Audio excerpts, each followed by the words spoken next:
Gostaria de convidar você a abrir a sua Bíblia em Apocalipse capítulo 5 e só lerei o primeiro versículo.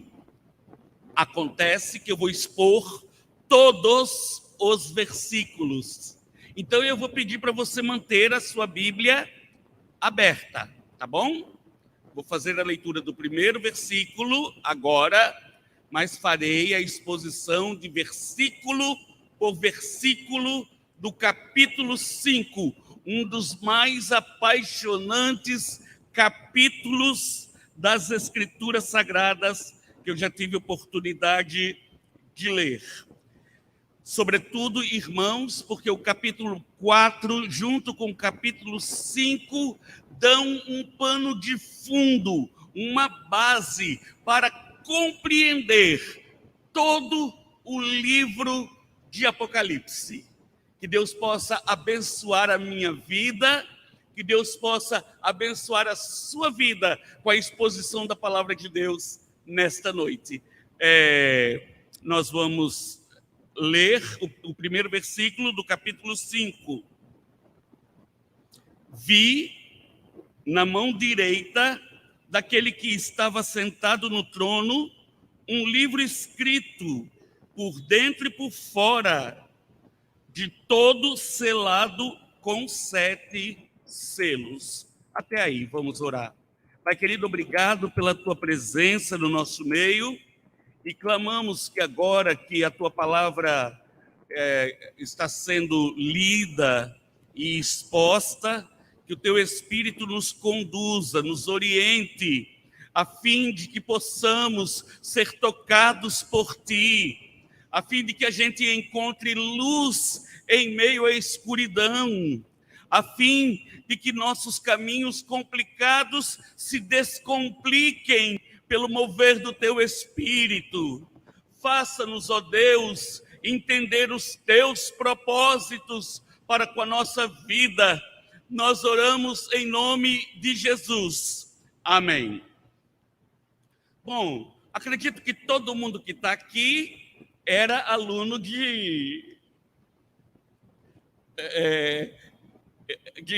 era aluno de nosso missionário.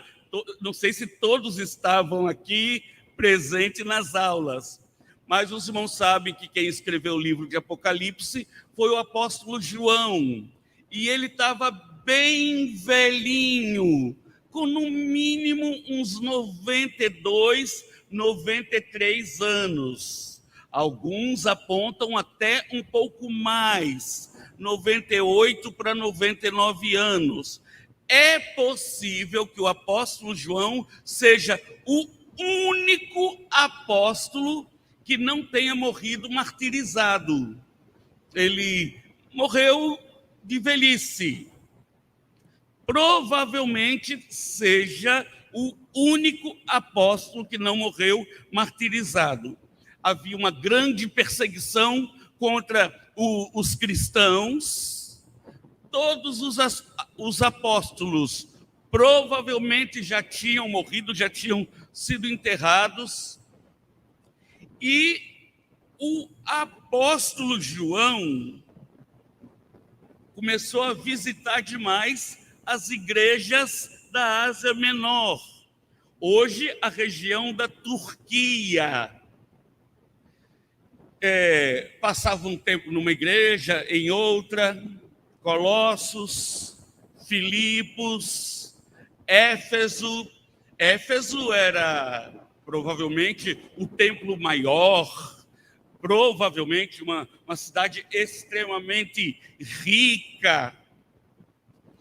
E, irmãos, as autoridades romanas não ficaram satisfeitas com a atitude do apóstolo João, que ele foi exilado numa ilha relativamente perto de Éfeso, mas numa ilha vulcânica, com pouca vegetação. Então, ele estava ilhado. Talvez isso seja, dependendo da ilha, a mesma coisa que dizer que ele estava preso Eu me lembro quando eu morei na ilha de Bubaque, aí eu comecei a ter saudade do Brasil. Fui para um lado, eu só vi água, fui para o outro, eu só vi água, para o outro só tinha água e para o outro só tinha água. Aí eu comecei a chorar, porque eu falei, mas bom, também pudera. É isso que é ilha, um pedaço de terra cercado. Qual era a intenção do Império Romano? Impedir que João tivesse um auditório. Porque se tivesse uma pessoa, um movimento, ele corria atrás para falar de Jesus. Essa era a intenção, prender ou exilar o apóstolo João para que ele não tivesse nenhum auditório que ele pudesse pregar o evangelho. Mas como João vivia para a glória de Deus, não é? Então, ele disse, bom, se não tem ninguém para eu pregar, eu vou escrever. Não é? Nós sabemos, então, que foi ele que escreveu o Evangelho de João, as 3 epístolas de João e o livro de Apocalipse. Tá bom? Sabemos apenas que o livro de Apocalipse foi escrito na ilha de Patmos. As visões estavam acontecendo. Não dá para falar que não, irmãos. Você gastou quanto tempo, Eurico? Quase 1 ano. Se fechar as portas, os diáconos não conseguem comida para a gente ficar preso aqui tratando. Então, não dá. A gente vai se deter no capítulo 5. Não dá. João já tinha acabado de escrever as cartas que Jesus mandou para 7 igrejas da Ásia. João serviu como escriba, Jesus disse, olha, escreve aí o que eu vou te dizer. Então, aí Jesus, então, dita 7 cartas para 7 igrejas da Ásia. Já havia passado lá no capítulo 3, capítulo 4 e capítulo 5, mas não veremos o capítulo 4, senão depois, para comparar, leremos um versículo. João, então, tem a visão do trono de Deus. Uma visão extraordinária. Espero poder ver pessoalmente o que João viu em revelação. Nessa visão, então, no versículo 1, o que chama a atenção de João são algumas coisas básicas, se não percebam. Ele percebeu que na mão daquele que estava sentado no trono era a mão direita. Então, havia naquele que estava sentado no trono, na mão direita, um livro. Em outra versão, nós temos a palavra rolo. Era um rolo.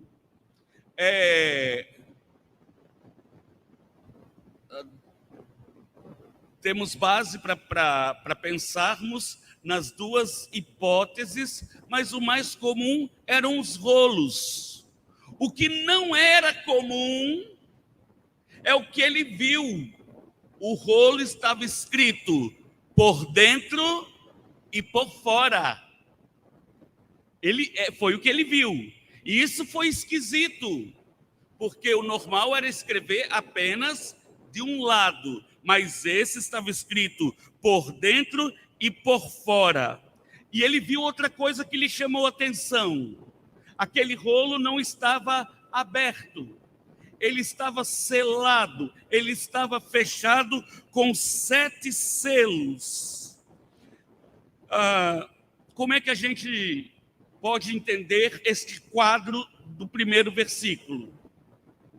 Primeiro, irmãos, o livro, o rolo que estava na mão daquele que estava assentado no trono, e aquele que estava sentado no trono era Deus, continha um relato de toda a história da humanidade. O rolo representa o plano divino para a história. O plano divino para a história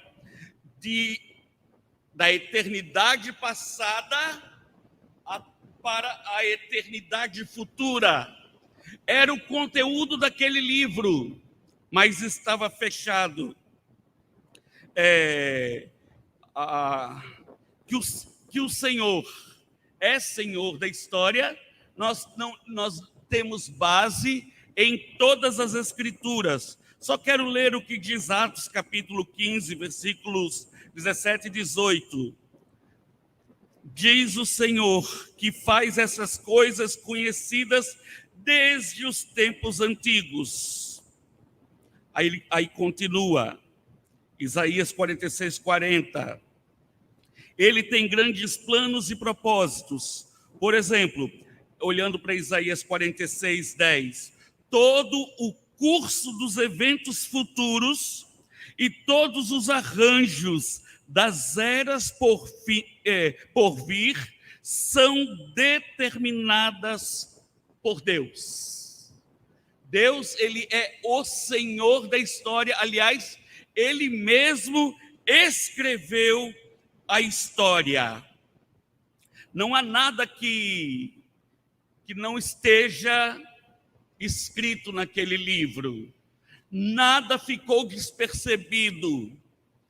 Eu perco o controle muitas vezes da minha vida, das minhas finanças, da minha saúde. Eu perco o controle, às vezes, no relacionamento familiar. Eu perco o controle das minhas emoções. Pode ser que nem todos esses problemas que acontecem comigo acontecem com vocês também, mas eu perco o controle. O importante é entendermos que Deus jamais perde o controle da história. Nas mãos dele se detém a autoridade sobre toda a história. Sobre toda a história. Deus não perde o controle.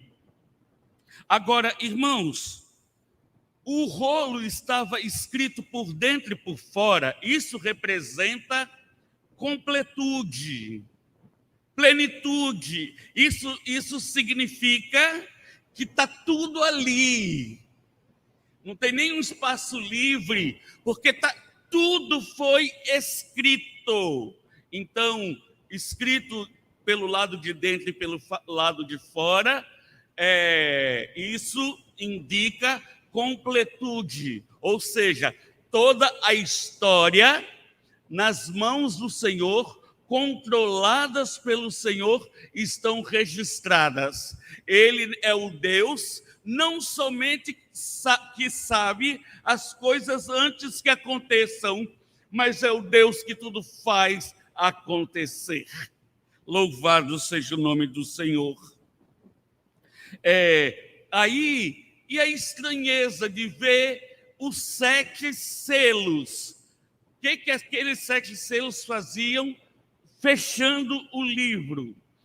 Isso indica, irmãos, que o plano de Deus, a história de eternidade em eternidade escrita por Deus, ela não é somente fixa, mas é também secreta. É também secreta.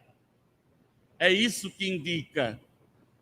Não é qualquer pessoa que pode chegar lá para ler o livro. Daí vem o livro de Apocalipse, que literalmente significa revelação. Aquilo que está oculto, escondido, que está secreto, que a gente não pode compreender, o que a gente tem dificuldade de compreender, agora foi revelado. Este é o livro do Apocalipse. o livro da revelação. Revelação. E outra coisa, não vamos nos esquecer que o número 7 é o número da perfeição. Então, por que 7 selos? 7 selos para dizer que estava fechado de verdade. Ninguém ia conseguir abrir. Ninguém ia conseguir abrir. Estava fechado. Não tem mágico, daqueles que se livram de correntes, especialistas, chaveiros, especialistas em abrir cadeados.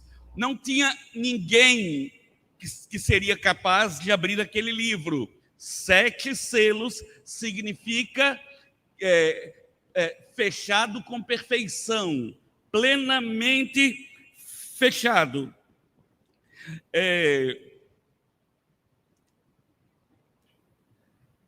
Aí então vemos no versículo 2, repare na sua Bíblia.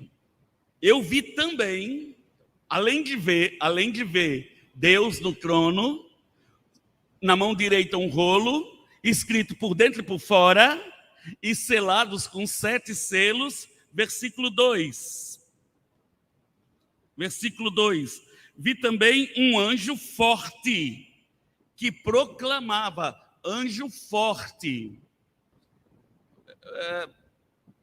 Forte pode ter a ver com estatura física, com resplendor, mas eu acho que o que mais chamou a atenção foi o vozeirão do anjo, porque o texto fala que o anjo gritou.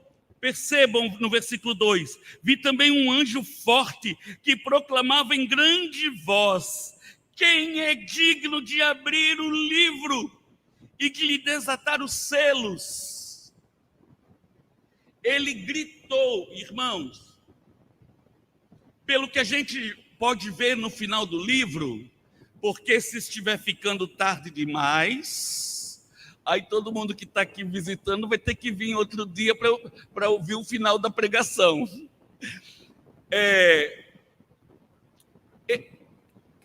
Todas as criaturas ouviram, tanto as que estavam no céu, quanto as criaturas que estavam na terra. Todos ouviram. Todos ouviram. Repare lá, vi também um anjo forte que proclamava em grande voz: quem é digno de abrir o livro e de lhe desatar os selos? E aí tem uma coisa terrível que acontece no versículo 3. Uma coisa terrível, irmãos. Sabe o que aconteceu? Nada. Nada.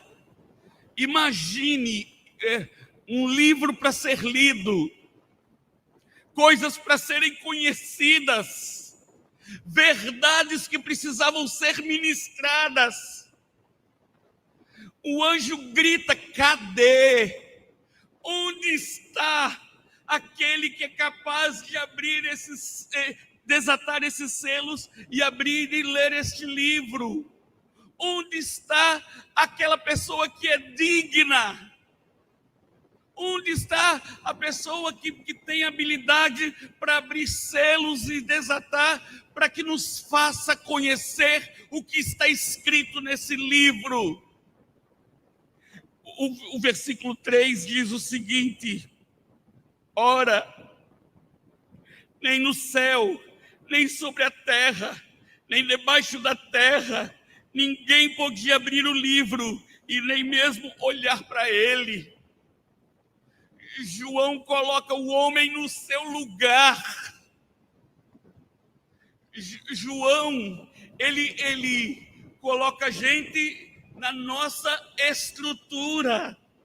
Não existe nem entre os anjos seres perfeitos, nem na terra.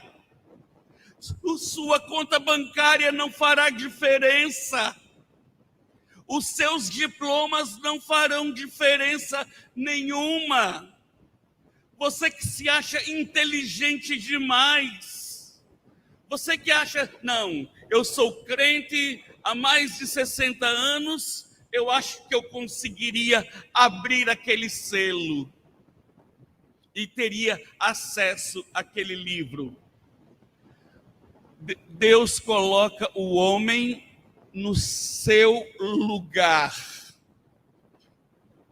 Um silêncio. O anjo forte esperava uma resposta.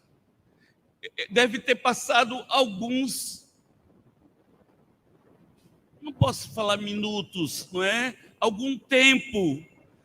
O anjo esperando que alguém se manifestasse. Eu sou digno.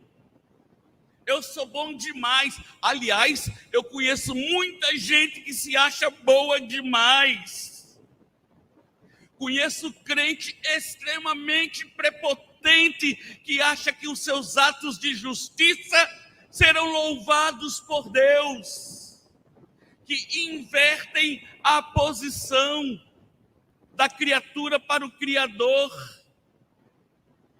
Conheço pessoas que acham que têm atos de justiça, de bondade. Eu não bebo, eu não fumo, eu não cheiro cola, eu não faço isso nem aquilo outro, eu sou digno. Tem pessoas que se acham boas demais, mas o livro de Apocalipse está revelando para mim e para você que nós não somos nada. Não sei por que existe tanto orgulho na terra e pessoas que se consideram superiores a outras.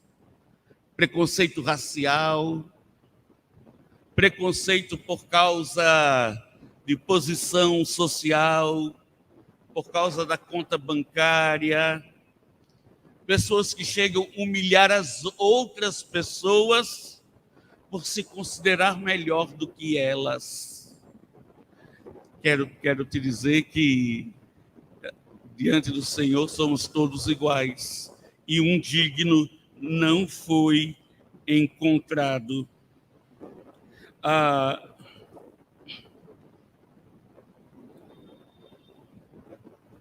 Se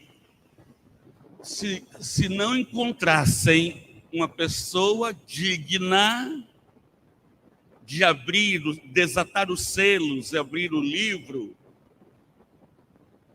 todas as coisas aconteceriam, mas nós não teríamos essas coisas reveladas. Entendeu? Os planos de Deus são perfeitos. Os planos de Deus são infalíveis. E o excelso, e o sublime, e o eterno cumpriria todos os seus propósitos, mas não haveria apocalipse. O que significa a palavra apocalipse? Revelação. Não haveria revelação, irmãos. Não haveria revelação.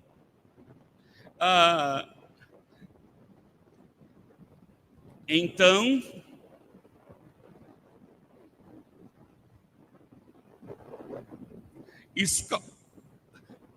essa espera, quando o anjo forte pergunta, alguém digno, alguém aqui forte o suficiente, alguém que seja capaz de desatar esses selos, e quando ninguém se apresenta, irmãos, versículo 4, e eu chorava muito, porque ninguém foi achado digno de abrir o livro, nem mesmo de olhar para ele. João estava prostrado, e João chorava por não haverem encontrado uma pessoa digna para romper os selos e para que aquilo que estava encoberto fosse então descoberto, fosse então revelado. Fosse então revelado.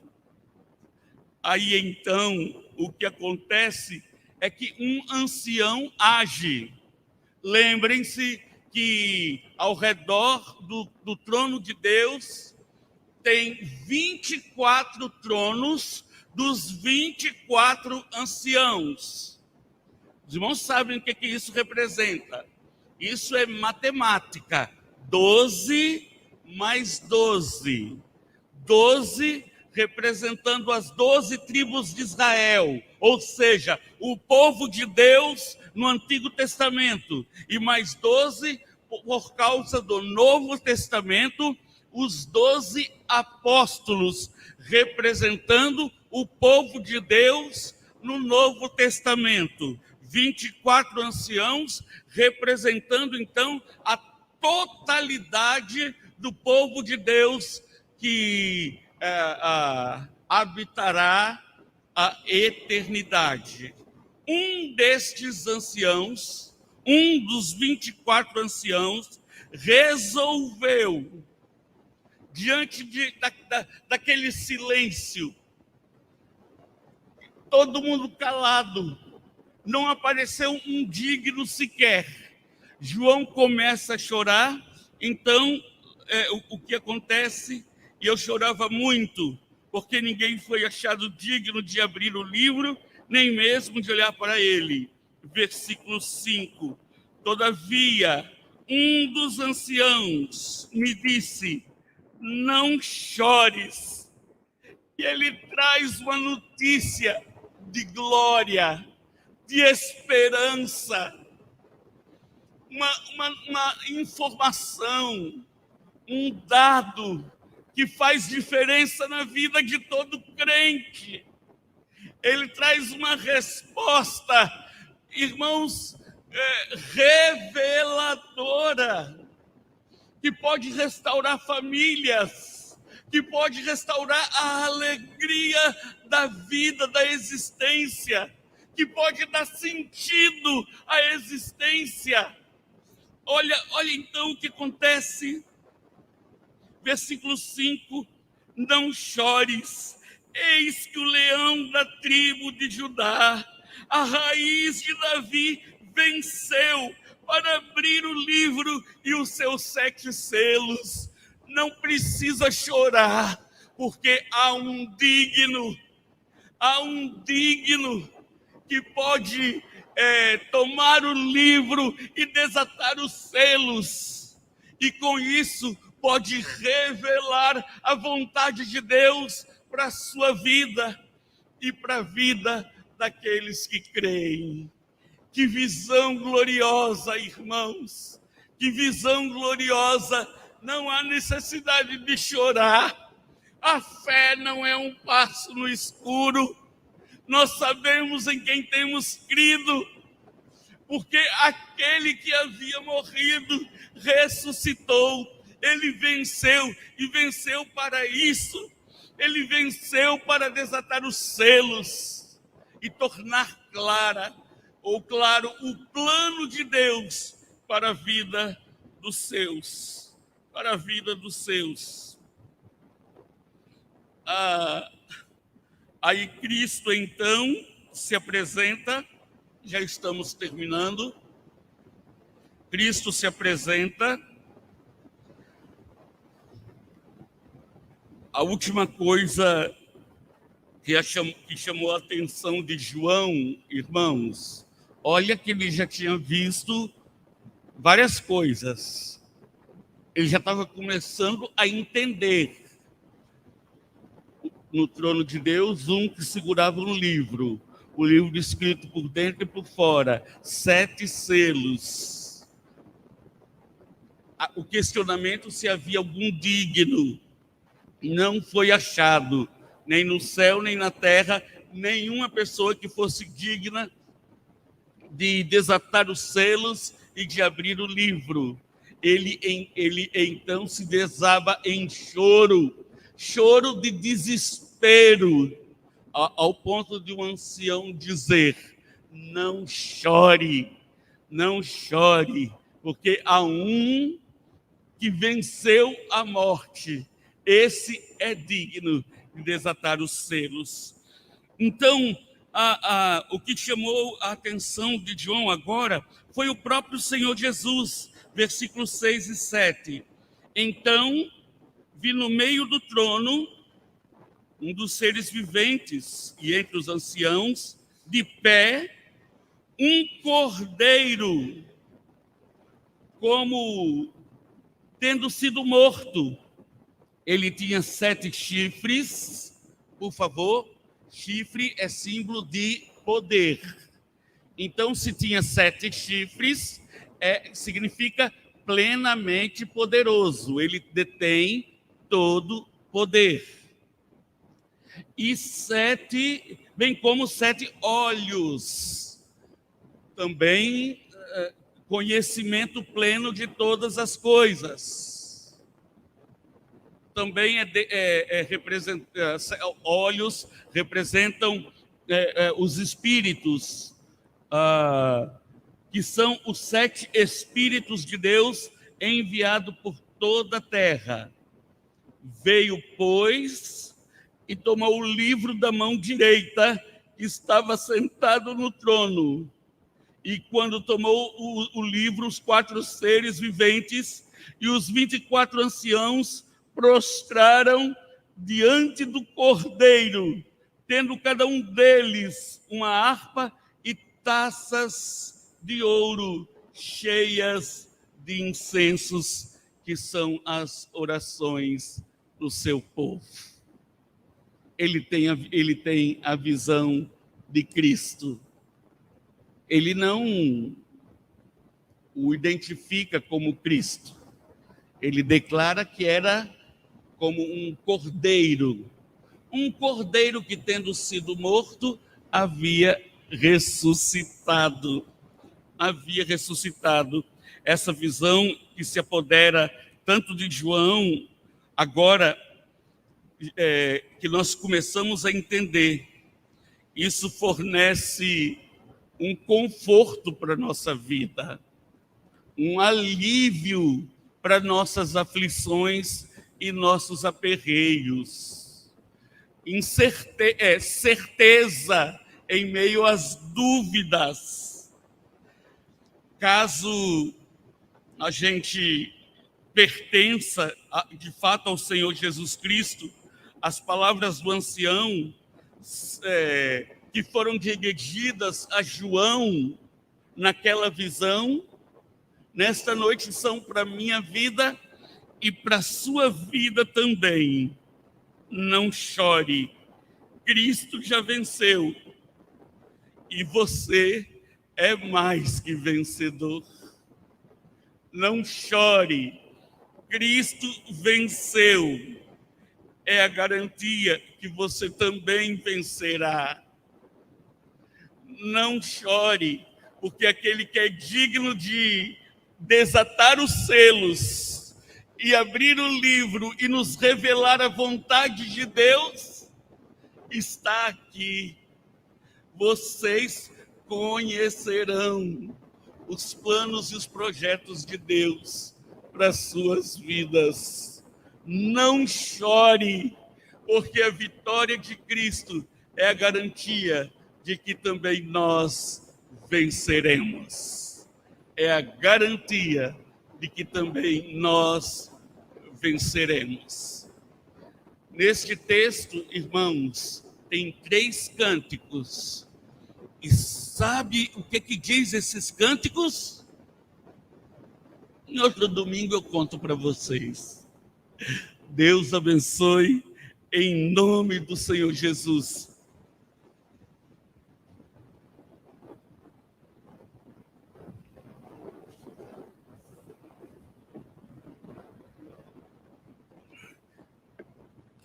Não deixe de ler Apocalipse.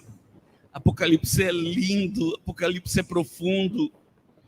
Apocalipse sustenta a nossa vida no meio da aflição. A gente não precisa ficar perdido, porque Jesus nos encontrou. A gente não precisa ficar com dúvidas, porque aquele que é a verdadeira certeza de que nenhum dos planos de Deus serão frustrados foi revelado como aquele que é digno de abrir os selos. Não há necessidade de desespero, não há necessidade de uma angústia plena, perene, constante. Não chore, porque o Cordeiro venceu. O Cordeiro venceu. E é interessante porque a gente vai ver depois que no mesmo texto Jesus é apresentado como leão da tribo de Judá. Mas olha que coisa esquisita. Primeiro ele é apresentado como cordeiro e depois como leão.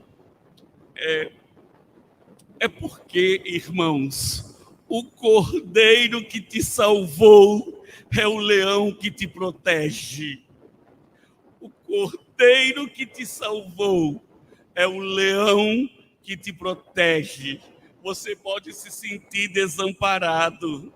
Você pode sentir que não há luz no fim do túnel.